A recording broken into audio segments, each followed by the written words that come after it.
Mr. Leon Pereira.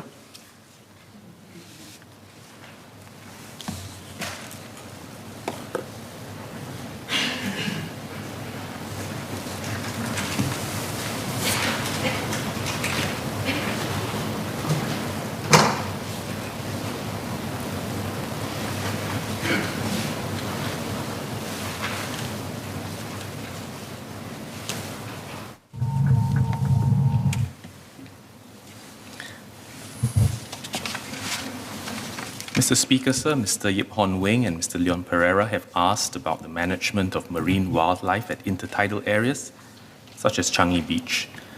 Mr. Pereira has also asked about enforcement efforts against marine poaching for a subsequent sitting, and I will seek to address members' questions together. Over the last 2 years, we have observed a general increase in the number of visitors to our beaches, including Changi Beach. There's also been an increase in visitors to the intertidal zone, especially during low tides. Most of the visitors are families that come in small groups to explore the area during public or school holidays. We are committed to protecting the biodiversity of our coastal and marine ecosystems, including our intertidal zones. To assess the health of these ecosystems, NParks conducts long-term habitat monitoring in collaboration with academics and volunteers. Recent data indicates that our marine biodiversity is generally in good condition, with little change in the composition of the marine ecosystem within key habitats since 2016. Our native wildlife species, including threatened marine species such as the sea turtles and stony corals, are also protected under the Wildlife Act.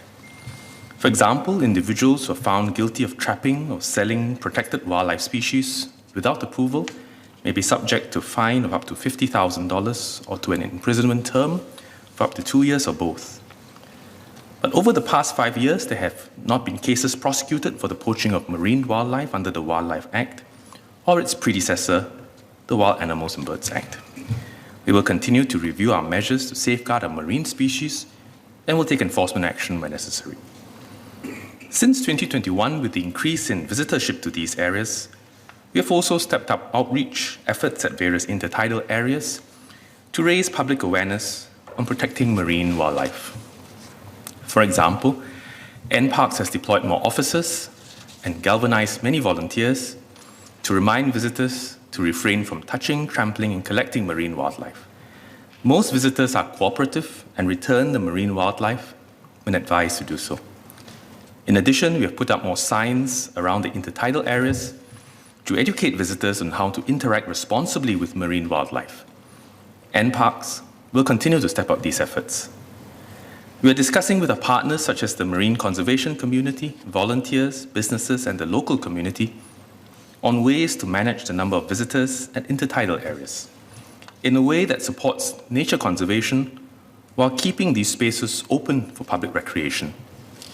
For example, last weekend we held a workshop with various partners to discuss how we can work together to educate visitors on Singapore's rich marine biodiversity and to better manage our intertidal sites. We are also assessing the possibility of strengthening protection for marine organisms under the Wildlife Act. And as we transform into a city in nature, all of us have a part to play in protecting and caring for our biodiversity so that our future generations can continue to enjoy our natural heritage. Mr. Yip Hon Wing.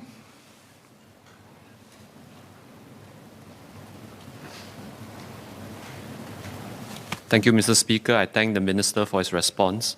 I have a few SQs. Will the Ministry consider publicizing where are these areas so that public are aware that these are eco-sensitive areas? And two, will the Ministry consider working with schools to better educate children on such eco-sensitive areas? Thank you.